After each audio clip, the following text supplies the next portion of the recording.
بسم اللہ الرحمن الرحیم۔ نفحۃ العرب کا پہلا باب ہے فی النثر، سبق نمبر 3 ہے اعجوبہ، اس کا 5واں حصہ ہم آج پڑھیں گے۔ آج کے سبق کے اندر بھی ایک واقعہ ہے جس کا ترجمہ، تشریح اور لغوی صرفی تحقیق کی جائے گی۔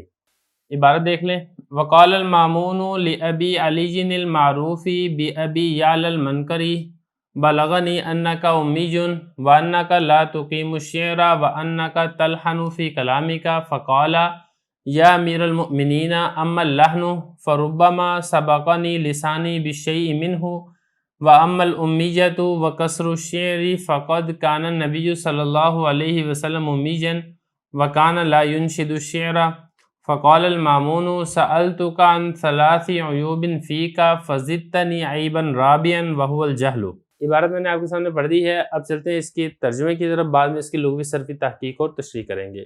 مامون نے کہا ابو علی سے، جو کہ مشہور ہے ابو یعلی المنکری کے نام سے، کہ مجھے یہ والی خبر پہنچی ہے کہ تم ان پڑھ ہو اور تم شعر درست نہیں کہتے اور تم اپنے کلام میں غلطیاں کرتے ہو۔ تو اس نے آگے سے جواب دیا، امیر المومنین، بہرحال جہاں تک بات ہے غلطی کی، تو بعض اوقات میری زبان کسی چیز پر سبقت لے جاتی ہے، اور بہرحال ان پڑھ ہونا اور شعر درست نہ کہنا، تو نبی کریم صلی اللہ علیہ وسلم وہ بھی امی تھے اور وہ بھی شعر نہیں کہتے تھے۔ تو مامون نے آگے سے کہا، میں نے تم سے پوچھا تھا تمہارے بارے میں 3 عیبوں کا، اور تو نے ایک عیب کا اور اضافہ کر دیا اور وہ جہالت ہے۔ یہ عبارت بھی ہو گئی ہے، ترجمہ بھی ہو گیا ہے۔ اب چلتے ہیں اس کی لغوی صرفی تحقیق کی طرف، اور آخر میں ہم انشاءاللہ اس کی تشریح کریں گے۔ دیکھیں، بالغ جب لوگوں، اس کا مطلب ہوتا ہے پہنچنا۔ امی یہ کہتے ہیں ان پڑھ کو، جو پڑھنا لکھنا نہ جانتا ہو، اور اقامہ یقیم و اقامتاً، اس کا مطلب ہوتا ہے درست کرنا۔ یہ شعر اس کو کہا جاتا ہے جو نثر کے مقابلے میں آتا ہے، جس کو دوسرے لفظوں میں نظم بھی کہا جاتا ہے۔ اور لحن یلحن، یہ پہلے گزر چکا ہے، غلطی کرنا۔ فقال یا امیر المومنین اما اللحن، لحن غلطی۔ سبق یسبق سبقاً، اس کا مطلب ہوتا ہے آگے بڑھ جانا۔ اور امیت، ان پڑھ ہونا۔ کسر، توڑنا۔ کسر الشعری، شعر کا توڑنا۔ نبی کریم صلی اللہ علیہ وسلم امی تھے۔ لا ینشد، انشد ینشد انشاداً، اس کا مطلب ہوتا ہے شعر پڑھنا۔ تو مامون نے کیا کہا، سألتو کا، سأل یسأل سوالاً، سوال کرنا۔ اسی سے واحد متکلم فی الماضی معلوم ہے۔ عیوب یہ جمع ہے عیب کی، اردو میں بھی اسی معنی میں استعمال ہوتا ہے۔ زادہ یزید زیادتاً، اسی سے ہے زدتا، واحد مذکر مخاطب فعل ماضی معلوم کا صیغہ، اور نون وقایہ کی یا ضمیر مفعول کی ہے۔ عیباً رابعاً وہو الجہل۔ یہ اس کی لغوی صرفی تحقیق ہے۔ اب چلتے ہیں اس کی تشریح کی طرف۔ دیکھیں، اس کی تشریح میں یہ ہے کہ یہ جو خلیفہ تھا، خلیفہ مامون، بڑا ایک مشہور خلیفہ گزرا ہے، اس نے ابو علی سے کہا۔ ابو علی یہ ابو یعلی المنکری کے نام سے مشہور تھا۔ اس سے خلیفہ نے یہ والی بات کہی کہ مجھے آپ کے بارے میں خبر پہنچی ہے۔ خبر کیا پہنچی ہے؟ خبر یہ پہنچی ہے کہ آپ کے اندر کچھ عیوبات ہیں۔ کون کون سے عیوبات ہیں؟ 3 عیب تھے جو کہ خلیفہ نے ابو یعلی المنکری کو گنوائے۔ پہلا عیب یہ گنوایا کہ آپ ان پڑھ ہیں، پڑھے لکھے نہیں ہیں، ایک عیب۔ دوسرا عیب یہ گنوایا کہ آپ شعر صحیح طریقے سے نہیں ادا کرتے، یعنی شعروں کا ایک خاص وزن ہوتا ہے اور ایک خاص اس کی ترتیب ہوتی ہے، آپ اس کا لحاظ نہیں کرتے۔ اور تیسری غلطی یہ گنوائی کہ آپ اپنے کلام کے اندر غلطیاں کرتے ہیں، آپ کلام صحیح طریقے سے ادا نہیں کرتے۔ تو اب جب یہ 3 عیب اس کے بارے میں سوال کیا خلیفہ نے ابو علی سے، تو وہ آگے سے جواب دے رہا ہے، اے امیر المومنین، بہرحال جہاں تک تو بات ہے نا غلطیاں کرنے کی، تو ایسا ہوتا ہے کہ میری زبان سبقت لے جاتی ہے۔ یہ آپ کو معلوم ہے کہ بعض اوقات انسان اپنی زبان سے ادا کچھ کرنا چاہتا ہے، لیکن سبقت لسانی کی وجہ سے لفظ کوئی اور ادا ہو جاتا ہے۔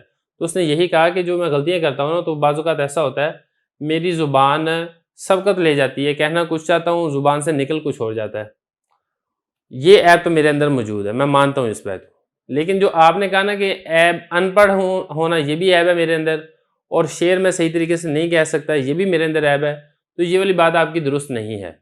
اس نے، ابو علی نے یہ کہا، اور پھر ابو علی نے دلیل دی۔ ابو علی نے دلیل دی کہ ان پڑھ ہونا عیب نہیں ہے، اس لیے کہ نبی کریم صلی اللہ علیہ وسلم وہ بھی پڑھے لکھے نہیں تھے، انہوں نے کسی درسگاہ کے اندر تعلیم حاصل نہیں کی۔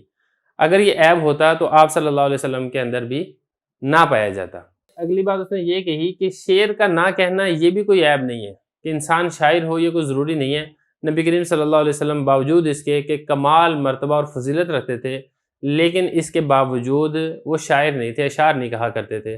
تو معلوم ہوا کہ شعر کا نہ کہنا یہ کوئی عیب کی بات نہیں ہے۔ اگر یہ عیب کی بات ہوتا تو پھر آپ صلی اللہ علیہ وسلم بھی شاعر ہوتے۔ تو یہ اس نے ایسے جواب دیا، دلیل دی۔